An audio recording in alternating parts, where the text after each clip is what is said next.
ሳውዲ አረቢያ በየመን ባሉት በኢራን የሚደገፉት የሁቲ አማጽያን ላይ ሰፊ የባህርና የምድር ወታደራዊ ዘመቻን ለማካሄድ ዝግጅት እያደረገች መሆኑን የተለያዩ ዘገባዎች ወጥተዋል። የሳውዲ ጦር ከምስራቃዊ የየመን አካባቢዎች ሲወጣ መታየቱ ለቀጣዩ የምድር ጥቃት ወታደራዊ ስትራቴጂካዊ ሽግግር እያደረገ እንደሆነም ተጠቅሷል። የሳውዲ መከላከያ ሚኒስቴር ከ13 ሌሎች ሀገራት ጋር ማለትም እንደነ ግብጽ፣ ቱርክ፣ ጆርዳን፣ ኳታር፣ ፓኪስታንና ሌሎችም ሀገራት ጋር በመሆን የባበል መንደብን ወሰን ላይ የመርከቦች እንቅስቃሴ ለመጠበቅ የሚያስችል የባህር መከላከያ ጥረት ማቋቋሙን አስታውቋል። እንዲሁም አሜሪካና የአውሮፓ ሀገራትም እንዲቀላቀሉት ጥሪን አቅርቧል። በቅርቡ በሳውዲ አረቢያና በሁቲዎች መካከል ከዓመታት በኋላ የመጀመሪያው የቀጥታ የተኩስ ልውውጥ መካሄዱ ሰምተናል። ዘገባዎችንም አድርሰናቸዋል። ይህም የአውሮፓውያን አቆጣጠር ከ2022 ጀምሮ ጸንቶ የቆየውን የተኩስ አቁም ስምምነት አደጋ ላይ እንዲወድቅ አድርጎታል። ሁቲዎች በሳውዲ አረቢያ ላይ የባህር ከበባ ማወጃቸውን ተከትሎ ደግሞ በቀይ ባህር ላይ የሚገኙ የሳውዲ ነዳጅ መርከቦች የመሰረተ ልማቶች ላይ ጥቃት ሲፈጽሙ ተስተውሏል። ይህ ደግሞ ሁኔታዎችን ወደ ከፋ ነገር እንዲገፉ አድርጓቸዋል። እዚህ ላይ የባህር ላይ ጥምረቱን ለምን ተመሰረተ የሚለውን ምናልባትም ከዚህ በፊት ሳውዲ ከሁቲ ጋር በቀጥታሚውን በተዘዋዋሪ ስትፋለም ያሳካችው ውጤታማ ጥምረት ተደርጎ ሊጠቀስ እንደሚችል ማንሳት እንችላለን። ለምን ከተባለ የባህር ሆነ የምድርም ዘመቻው አሁን ማድረግ የፈለገችበት ምክንያት የበለጠ ትኩረት ስለሚሰጠው ማለት ነው። በሳውዲ ላይ አሁን ከሁቲ ጋር ጦርነት ማድረግ የምትፈልግባቸው ወታደራዊ፣ ዲፕሎማሲያዊና ኢኮኖሚያዊ ምክንያቶች እንዳሉ በተለያዩ አጋጣሚዎች ይነሳሉ። ከወታደራዊ ምክንያቶች አንጻር ኢራን ከአሜሪካና እስራኤል ጋር ጦርነት ውስጥ በመሆኗ የሁቲ ሎጂስቲክስ ምንጭም ኢራን በመሆኗና በራሷ ጉዳይ ላይ አጣብቂኝ ውስጥ በመሆኗ ወቅቱ ተመራጭ ያደርገዋል። ከኢኮኖሚ አንጻር ሁቲ ሳውዲ ነዳጅ በባበል መንደብ እንዳያልፍ ለማድረግ እየሰራች መሆኑ ገፊ ምክንያት ሆኖ ይመጣል። ከዲፕሎማሲ አንጻር ደግሞ ሳውዲ የኢራን ክንፍ የሆነውን የሁቲን ቀጠናዊ ተጽዕኖ ለማዳከም መስራት የአሜሪካ የእስራኤልም ፍላጎት በመሆኑ ሪያድ ይህንን በማድረግ ብዙ የምታተርፍበት ጉዳይ ሊሆን ይችላል ተብሎ ይጠበቃልና እነዚህን ጉዳዮች አንስተን ቆይታ እናደርጋለን። አብራችሁን በመቆየት እንድትከታተሉንም ጋብዛችኋለሁ። የገበያ ሚዲያን የዩቲዩብ ገጽ ሰብስክራይብ አድርጉ፣ ቪዲዮውን ላይክ አድርጉ፣ ሀሳብ አስተያየታችሁን በኮሜንት መስጫው ላይ አስቀምጡልን። ከተከታይ አጭር መሸጋገሪያ በኋላ ስንመጣ በዝርዝር ጉዳዮች ነው የሚሆነው። በድጋሚ መልካም ቆይታ።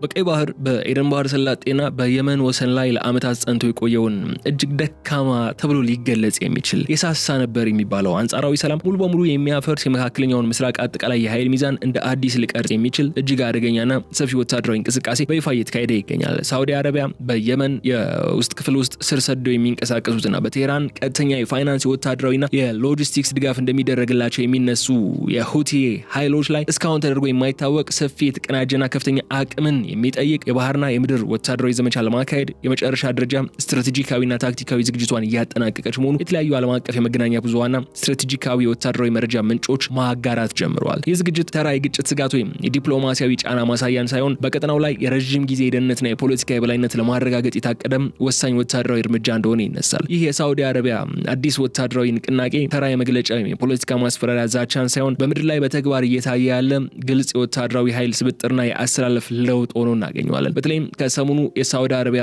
ንጉሳዊ የጦር አባላት ወይም ሮያል ጋርድ እንዲሁም ከባድ የጦር መሳሪያዎችን በምስራቃዊ የመን አካባቢዎች ቀደም ሲል አነስተኛ ወታደራዊ እንቅስቃሴ በነበረባቸው ስትራቴጂካዊ ቦታዎች ላይ ለቀናት ሰፍረው ከቆዩበት ምሽግ የጦር ክፍሎቻቸውን በከፍተኛ ፍጥነት በማንሳት ወደፊት ወደሚገኙት የውጊያ ቀጠናዎችና ወሳኝ የድንበር አቅጣጫዎች ማዛወራቸው በግልጽ ተስተውሏል። ይህ ትልቅ የወታደራዊ ኃይል ሽግግርና የመልሶ ማሰለፍ ሂደት ደግሞ ሪያድ በቀጣይ የምታካሄደውን ጥልቅ የምድር ጥቃትና የባህር ከበባ ስትራቴጂካዊ በሆነ መንገድ ለማስፈጸም የምታደርገውን ዝግጅት የሚያሳይ አሳማኝ ማረጋገጫ ሆኖ እየተመለከትነው እንገኛለን። ሪያድ ይህንን ሰፊ ወታደራዊ ዘመቻ ለመጀመር የቆረጠችው በቀጠናው ባለው የኃይል አሰላለፍ ላይ ትልቅ የውጊያ ዕድል መፈጠሩን ስለተረዳች ነው ተብሏል። በየመን ውስጥ ያሉ የሁቲ ኃይሎች የኋላ ደጅን በመዝጋትና በምስራቅ በኩል የነበረውን ወታደራዊ ክፍተት ለማስተካከል የሳውዲ ጦር የመሃል ሀገሩን የሁቲዎች ምሽግ በቀላሉ ለመስበር የሚያስችል አዲስ ታክቲካዊ ካርታ ስለመቅረጹም ተነስቷል። የጦር መሳሪያዎች፣ የታጠቁ ተሽከርካሪዎች፣ ዘመናዊ የከባድ መድፍ ስምሪቶችና የአየር ኃይል ድጋፍ ሰጪ ክፍሎች ወደ ግንባር መጠጋታቸው ደግሞ ሳውዲ አረቢያ ለዚህ ዘመቻ ምን ያህል ትልቅ ትኩረት መስጠቷን የሚያሳይ ሆኗል። ይህ ዝግጅት በየመን ምድር ለዓመታት የቆየውን ወታደራዊ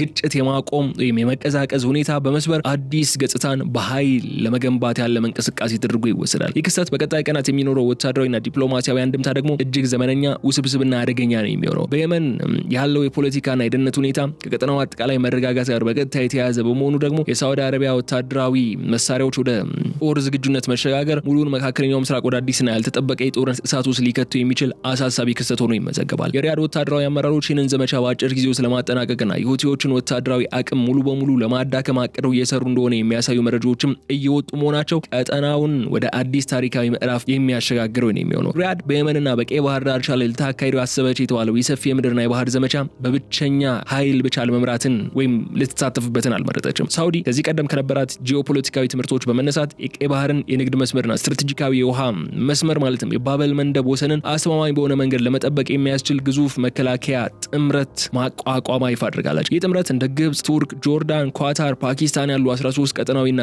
የአካባቢው ሀገራት ያካተተ ሲሆን የሪያድ ዲፕሎማሲያዊና ወታደራዊ ተጽዕኖ ጥንካሬን በግልጽ የሚያሳይ ነው። ይህ ስልታዊ ጥምረት ቀጠናዊ ኃይሎችን በአንድ ዓላማ ስር በማሰባሰብ የዓለም አቀፍ የባህር ንግድን ደህንነት ለማስጠበቅ የታለመም ትልቅ ዲፕሎማሲያዊ ስኬት ተደርጎ ተወስዷል። በታሪክ እንደምናየው ሳውዲ አረቢያ ከዚህ ቀደምም ከሁቲዎች ጋር በቀጥታም በተዘዋዋሪ በምታደርጋቸው ጦርነቶች ውጤታማ የሆኑ የጋራ መከላከያ ስልቶችና ጥምረቶችን የመመሰረት ልምድ አላት። ቀደም ሲል የተመሰረቱ ጥምረቶች ባስገኙት ወታደራዊና ፖለቲካዊ ውህደት መሰረት አሁን የተቋቋመው አዲሱ የባህር ላይ መከላከያ ኃይል በሁቲ አማጽያን የሚሰነዘሩትን የባህር ከበባና የሽብር ጥቃቶችን በጋራ ለመቀልበስ የተነደፈ ነው። ጥምረቱ በውስጡ የያዛቸው ሀገራት በባህር ኃይል፣ በወታደራዊ የሰው ኃይል እንዲሁም በጂኦግራፊያዊ አቀማመጥ ረገድ ከፍተኛ አስተዋጽኦ ማበርከት የሚችሉ በመሆናቸው የሁቲዎችን የባህር ላይ ጥቃትና የኃይል ስራም በከፍተኛ ሁኔታ እንደሚያከስም ይገመታል። ከዚህ በተጨማሪ ሳውዲ አረቢያ ራሷን ከቀጠናዊ ስጋቶች ለመጠበቅ ብቻ ሳይሆን ዓለም አቀፍ የኢኮኖሚ ደም ስር የሆነውን የቀይ ባህር መስመር ደህንነትን ለማረጋገጥም አሜሪካና የአውሮፓ ሀገራትም ይህንን ጥምረት እንዲቀላቀሉ ግልጽ ጥሪን አቅርባለች። ይህ ጥሪ የምዕራባውያንን የባህር ኃይል፣ የሳተላይት መረጃና የቴክኖሎጂ አቅም ወደ ጥምረቱ በማስገባት የሁቲዎችን እንቅስቃሴ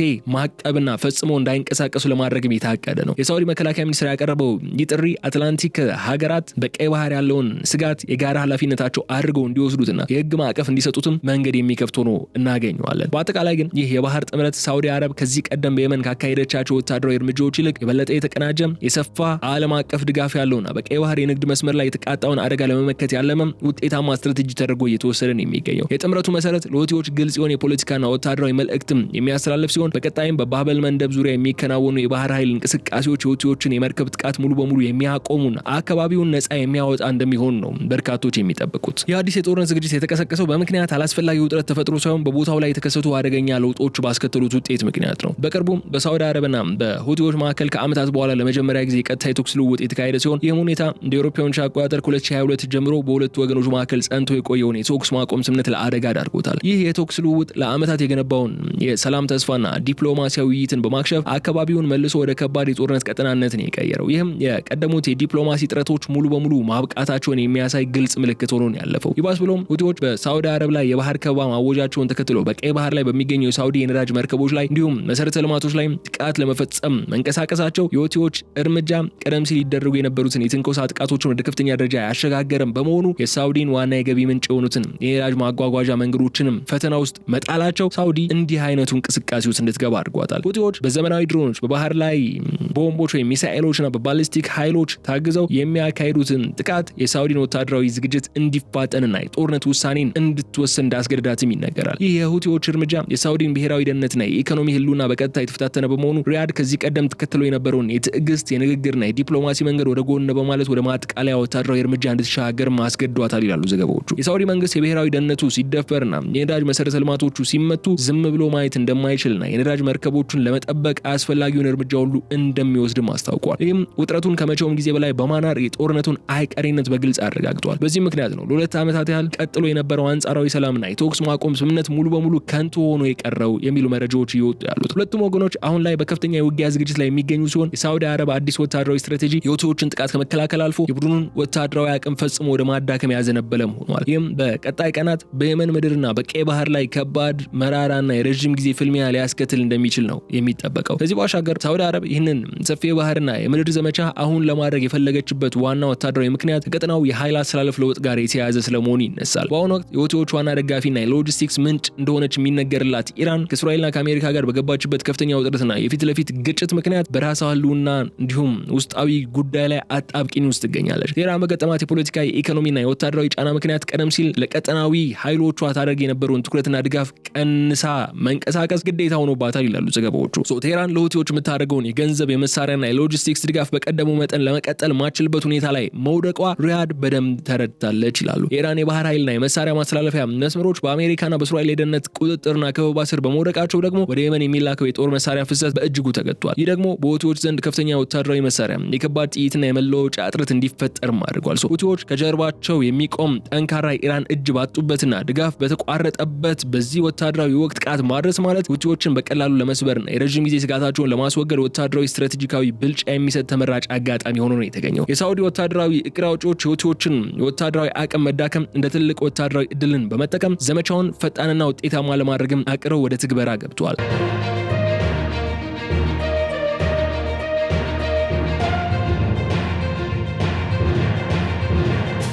የኢራን በራሷ ህልውና ጉዳይ ላይ መጠመድ ለሳውዲ አረብ ወታደራዊ የበላይነት የምታረጋግጥበት ወርቃማ ድል እንደፈጠረላት ይነሳል። ሪያድ ይህንን ታሪካዊ የታክቲክ ብልጫን በመጠቀም በየመን ምድር ያለውን የኃይል ሚዛን ሙሉ በሙሉ ለራሷ ጥቅም ለማዞርም እየሰራች ነው የምትገኘው ይላሉ። ይህም የሁቲዎችን የረጅም ጊዜ ስጋት ለማስወገድና የኢራንን ቀጠናዊ የበላይነት ለመስበር ያለመ ታላቅና የተቀናጀ ወታደራዊ ስትራቴጂ ነው ተደርጎ እየተቀመጠ ያለው። ከወታደራዊ ምክንያት ባልተናነሰ መልኩ ግን ከሳውዲ አረብ ወደዚህ አጣዳፊ ዘመቻ ያስገባት ሁለተኛው ትልቅ ገፊ ምክንያት የኢኮኖሚ ስጋቱ ነው። ሁቲዎች በሳውዲ ላይ የባህር ከበባ ማወጃቸው ብቻ ሳይሆን የሳውዲ ነዳጅ በስትራቴጂያዊ የባበል መንደብ ማዕቀብ በኩል ወደ ዓለም አቀፍ ገበያ እንዳያልፍ ለማድረግ በተግባር እየተደረገ ያለው እንቅስቃሴ የሪያድን የኢኮኖሚ አከርካሪ የሚመጣ ነው። የነዳጅ ኤክስፖርት ለሳውዲ አረብ ኢኮኖሚ ዋነኛ የገቢ ምንጭ በመሆኑ በዚህ መስመር ላይ የሚፈጠር ማንኛውም መሰናከል ሆርሙዝ በአደጋ ውስጥ ባለበት በተዘጋበት በዚህ ሰዓት ሀገሪቱን ለከፍተኛ የገንዘብ ኪሳራና ለኢኮኖሚ ውድቀትን የሚዳርጋት ነው። ሳውዲ አረብ የነዳጅ ኤክስፖርቷን ከተደናቀፈና የመሰረተ ልማት አውታሮቿ በሁቲ ድሮኖችና ሚሳኤሎች ከተመቱ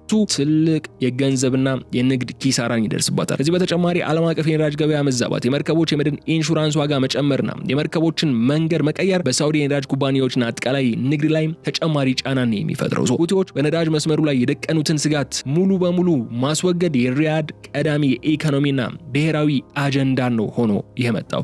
ለዚህም ነው የቀይ ባህርን የነዳጅ መስመር ክፍት ማድረግ፣ መርከቦችን የደህንነት ማስጠበቅና በነዳጅ ንግዷ ላይ የተቃጣውን አደጋ ማስወገድ ለሳውዲ አረቢያ ኢኮኖሚ ህልውና ወሳኝ በመሆኑ የምድርና የባህር ዘመቻውን ማካሄድ የግድ ብሏታል። የሳውዲ መንግስት ግዙፍ የኢኮኖሚ ማሻሻያ እቅዶችን ለማስፈጸም የተረጋጋ የቀይ ባህር ቀጠናና ደህንነቱ የተጠበቀ የባህር ንግድ ያስፈልገዋል። ያለ ባህር ደህንነት እነዚህን ግዙፍ ፕሮጀክቶቹ ማሳካት እንደማይችል ያውቃል። ለዚህም ነው የአካባቢውን ሰላምና ጸጥታን ለማስጠበቅ ሳውዲ በከፍተኛ ንቃት እየተንቀሳቀሰች የምትገኘው። ይህ የኢኮኖሚ ደህንነትን የማስጠበቅ ሳውዲ አረቢያ ብሔራዊ ደህንነቷ የምታስጠብቅበት ዋነኛው መገለጫ ነው። የባበል መንደብ መስመር መዘጋት ወይም አደጋ ውስጥ መውደቅ የሳውዲን ብቻ ሳይሆን የዓለምን ኢኮኖሚ የሚያናጋ በመሆኑ ሪያድ ይህንን ችግር በወታደራዊ ኃይል ለመፍታት የወሰደችውን እርምጃ የኢኮኖሚ ህልውናዋና የዓለም ንግድን ለማረጋገጥ ያለመ መሆኑም የሚያሳይ ነው ማለት ነው። ከዲፕሎማሲያዊና ጂኦፖለቲካዊ ጥቅሞች አንጻር ሲታይም የሳውዲ አረቢያ የዚህ ዘመቻ እንቅስቃሴ ብዙ ትርፍ የምታገኝበት ነገር ስለመኖሩ ማንሳት እንችላለን። የኢራን ቀጠናዊ ክንፍና ተላላኪ ኃይል መሆኑ የሚነገርለት የሁቲ ቡድን ወታደራዊ ተጽዕኖ ማዳከም የሳውዲ ብቻ ሳይሆን የአሜሪካና የእስራኤልም ቀዳሚ ፍላጎትና ዓላማ ነው። ሁቲዎች በቀይ ባህር በሚገኙ የንግድና ወታደራዊ መርከቦች ላይ በተለያዩ ጊዜያት የሚያካሂዷቸውን ጥቃቶች የዋሽንግተንና የቴልአቪቭን ስትራቴጂካዊ ጥቅሞች የሚጎዳ በመሆኑ ሪያድ የምታካሂደውን ዘመቻ ከነዚህ ኃይሎች ሙሉ ወታደራዊና የደህንነት ድጋፍ እንደሚያገኝ የሚያጠራጥር አይደለም። ሪያድ ይህንን አደገኛ ቡድን የማዳከምና የማስወገድ እርምጃ በግንባር ቀደምትነት ስትመራ ከዋሽንግተንና ከምዕራባውያን አጋሮቿ ጋር ያላትን ስትራቴጂካዊና ወታደራዊ ወዳጅነት አዲስ ደረጃ ላይ እንዲገባ ታደርገዋለች። አሜሪካ ለሳውዲ አረቢያ የሚደረገውን የደህንነት የሳተላይት ምስልና የመረጃ ልውውጥ ድጋፍ ከመቼውም በጊዜ በላይ እንድትጨምርም የሚያደርጋት ሲሆን ይህም የሪያድን ዓለም አቀፍ የዲፕሎማሲ ተጽዕኖና ወታደራዊ ኃይል አቅሙ ከፍ እንዲል የሚያደርገው ሆኖ እናገኘዋለን። አሜሪካና የኔቶ አባል ሀገራት የሳውዲን እርምጃ በሙሉ ኃይላቸው እንደሚደግፉ ግልጽ በመሆኑ ደግሞ ሪያድ ወታደራዊ ዘመቻውን በማካሄድ ከፍተኛ ዲፕሎማሲያዊ ካፒታልና ዓለም አቀፍ ድጋፍ የምታከማችበት ሰፊ ድልን ይፈጥርላታል። ይህ ደግሞ ሳውዲ አረብ በመካከለኛው ምስራቅ ሰላምና ደህንነትን ለማስከበር ዋና ተናጋሪ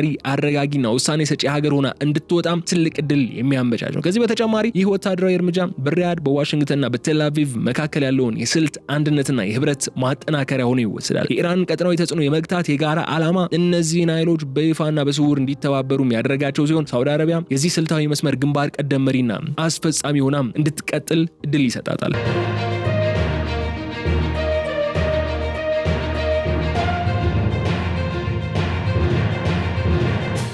ይህ የሳውዲ አረቢያ አዲስ ወታደራዊ እርምጃ ስኬታማ ከሆነ በመካከለኛው ምስራቅና በምስራቅ አፍሪካ ጎራባች ቀጠናዎች ላይ ከፍተኛ የጂኦፖለቲካዊ ለውጥን የሚያመጣ ነው። የባበል መንደብና የቀይ ባህር አካባቢ በሁቲዎች ስጋት ምክንያት ተደናቅፎ የነበረውን የዓለም ንግድ ወደ ነበረበት መደበኛ እንቅስቃሴና ከስጋት ነፃ ወደሆነ ቀጠና እንዲመለስን ያደርጋል። ይህም ለአፍሪካ ቀንድ ሀገራትም ቢሆን አስተማማኝ የባህር ደህንነትና የተረጋጋ የንግድ መስመርን የሚያስገኝ ወሳኝ ለውጥ ይዞ ብቅ የሚል ይሆናል። ከዚህ በተጨማሪ ኢራን በየመን በኩል ዘርግቷ የነበረውን የቀጠናዊ ተጽዕኖ መረብ ተበጥሶ እንዲወድቅም የሚያደርግ ሲሆን ይህም ቴህራንን በመካከለኛው ምስራቅ ያላትን ስትራቴጂካዊ የበላይነት በእጅጉ እንዲዳከም ያደርገዋል። ኢራን በየመን ያላትን እግር የምታጣ ከሆነ በሶሪያ በሊባኖስና በኢራቅ ያላትን ወታደራዊ ተጽዕኖን በተዘዋዋሪ እንዲቀንስ የሚያደርገውና ቀጠናዊ ኃይሎቿን ብቸኛ ሆኖ እንዲቆሙ ሊያደርጋቸው የሚችል ነው። ሳውዲ አረቢያ በአረቡ ዓለምና በቀይ ባህር ቀጠና ላይ ያላትን መሪነትና አጠቃላይ ደህንነት ቆጣጣሪነት ሚናዋን በጽኑ መሰረት ላይ እንድትተክል የሚያስችላት እንቅስቃሴ ነው ያደረገች ያለችው። ሪያድ በቀጠናው ሰላምን ማስከበር የምትችል ዋና ኃይል መሆኗ ማረጋገጥ የምትችል ከሆነ የፖለቲካ የወታደራዊና የኢኮኖሚ የበላይነቷ አዲስ ምዕራፍ ወደ የሚሸጋገርበት ሁኔታን ነው የሚፈጥርላት። ይህ የኃይል ሚዛን ለውጥ በየመን የውስጥ ፖለቲካ ላይ አዲስ ምዕራፍን ይከፍታል። የሁቲዎች ወታደራዊ አቅም ተዳከመ ማለት በየመን ህጋዊ መንግስትና በተለያዩ የፖለቲካ ኃይሎች መካከል አዲስ የኃይል ክፍል እንዲኖር የሚያደርግ ሲሆን ለወደፊቱ የየመን ፖለቲካ መፍትሄና ሰላምን ይዞ የሚመጣ አዲስ አቅጣጫን የሚያሳይ ይሆናል ብለው የሚከራከሩ በርካቶች ናቸው። በአጠቃላይ ሲታይ ግን ሳውዲ አረቢያ በየመን የሁቲ አማጽያን ላይ ለመሰንዘር እያዘጋጀች ያለችው የባህርና የምድር ወታደራዊ ዘመቻ ተራ ግጭትን የማባባስ ወይም የኤስካሌሽን ሁኔታ ሳይሆን ወቅቱን፣ ወታደራዊ ሁኔታውን፣ ኢኮኖሚያዊ አስፈላጊነቱና ዲፕሎማሲያዊ አጋጣሚውን ያገናዘበ የካታሊስት እርምጃ ነው ተደርጎ ሊወሰድ የሚችለው። ይህ ዘመቻ በመካከለኛው ምስራቅ ላለው የረጅም ጊዜ ውጥረት እውነተኛ ማጠቃለያ ለመስጠት የተነደፈም ታላቅና ውስብስብ ስትራቴጂ ስለመሆኑ ከሳውዲ የሚወጡ ድምጾች ያሳያሉ። ኢራን በራሷ ችግርና የደህንነት ስጋት ላይ መጠመዷ የሁቲዎችን የጀርባ አጥንት አዳክሞቷል የሚለው እምነት ሪያድ የባበል መንደብን የነዳጅ መስመር ለማስከበርና ብሔራዊ ደህንነቷን ለማረጋገጥ ይህንን አጋጣሚ በአግባቡ ለመጠቀም እንደወሰነች ነው የሚያሳየው። ይህ የጊዜ ምርጫ ሳውዲ አረቢያ የወታደራዊ ስትራቴጂ ብስለቷና አጋጣሚዎችን ለራሷ እንዴት መጠቀም እንደምትችል ያላትን አቅምም የሚያሳይ ነው እየተባለላት ይገኛል። 13 ሀገራትን ያቀፈው ሳውዲን ጨምሮ 14 ሀገራት አሉበት የተባለው ይህ ጥምረትም ዘመቻው ሰፊ ዓለም አቀፍ ቅቡልነትና ህጋዊነት እንዲኖረው ያደርገዋል። ጥምረቱ ወታደራዊ ኃይልን ከዲፕሎማሲያዊ ጫና ጋር አጣምሮ በመያዝ በመተግበር ላይ ስለሚገኝ በቀጣይ በቀይ ባህር ላይ የሚፈጠረው የደህንነት ሁኔታም ሙሉ በሙሉ በሪያድና በአጋሮቿ ቁጥጥር ስር ሊጥል የሚችል እንደሚሆንም ይጠበቃል። በቀጣይ ቀናትና ሳምንታት የሚከናወኑት የዚሁ ዘመቻ የምድርና የባህር ላይ እንቅስቃሴዎች መካከለኛው ምስራቅን የወደፊት የጂኦፖለቲካ ምስልና የሰላም ሁኔታ ሙሉ በሙሉ የሚወስኑ ነው የሚሆኑት። የዓለም ህዝብና የቀጠናው ሀገራትም የዚህን ወታደራዊ ዘመቻ ውጤት በጉጉት የሚከታተሉ ሲሆን ውጤቱም የቀይ ባህርን የወደፊት ታሪክ አዲስ መልክ እንደሚሰጠው የሚያጠራጥር አይደለም። ግን ደግሞ ኢራን እነዚህ የቀጠናው አጋሮቿ በእንደዚህ አይነት ጥምር ጦር ህልውናቸው ላይ አደጋ ሲደቀን ዝም ብላ ትመለከታለች ወይ የሚለው ሌላኛው ጥያቄ ነው። ልክ ነው፣ ኢራን አሁን የራሷ የሆነ ጉዳይ አላት፣ በራሷ ጉዳይ ተጠምዳለች። ግን ደግሞ በራሷ ጉዳይ ሺ ጊዜ ብትጠመድም በዚህ ጦርነት ሂደት ላይ ሞናኮ በተለያዩ አጋጣሚዎች ወደ የመን ወደ ሀውቲዎች የተለያዩ መሳሪያዎችን ለመላክ ግራውንድ ቴክኒሻኖችን፣ ድሮኖችን ማብረር የሚችሉ የተለያዩ ወታደራዊ እንቅስቃሴዎችን ማስተባበር የሚችሉ የአይአርጂሲ ኮማንደሮች ወደ የመን ምድር መላክ ስለመጀመሯ የሚያሳዩ መረጃዎች ሲወጡ ነበር። አስፈላጊውን የጦር መሳሪያ ግብአቶችም ወደ የመን ስትልክ እንደነበረች ሲነሳ ነበርና ኢራን በዚህ ሂደትም ዝም ብላ የምትመለከትበት ሁኔታ አይፈጠርም። አስቸጋሪ የሚያደርገው ግን የ14 ሀገራቱ ጥምረት ያንን መስመር ለማስከፈት የሚደረገውን ጥምረት እጅግ አዳጋች ያደርገዋልና ምናልባት ምን ሊፈጠር ይችላል የሚለውን በቀጣይ ጊዜያት እንግዲህ አብረን የምንመለከተው ጉዳይ ነው የሚሆነው። ሳውዲ አረቢያ ግን ከሌሎች በርካታ ሀገራት ጋር በመጣመር የባበል መንደብን ደህንነት ለማስጠበቅ ቆርጣ የተነሳችበት ጊዜ ላይ እንገኛለን። ጦርነቱ መቼ ይጀመራል? ወደ ምን አይነት እርምጃ ነው ሳውዲ አረቢያና አጋሮቿ የሚገቡት የሚለው እንግዲህ በቀጣይ ቀናት የምንመለከተው ነው የሚሆነው። እስከዚያ ድረስ አብራችሁን እየተከታተላችሁ እንድትቆዩ እኛ ተከታትለን የምናደርሳችሁ መሆኑን ለመግለጽ እወዳለሁ። ለዛሬ ግን እዚህ ላይ እንሰናበታለን። የገበያ ሚዲያን የዩቲዩብ ገጽ ሰብስክራይብ አድርጉ፣ ቪዲዮውን ላይክ አድርጉ፣ ሐሳብ አስተያየታችሁን እንደተለመደው በኮሜንት መስጫው ላይ አስቀምጡልን። አብራችሁኝ ስለቆያችሁ እጅግ አድርጌ አመስግኜ እዚህ ጋር ልሰናበት። ሰላም።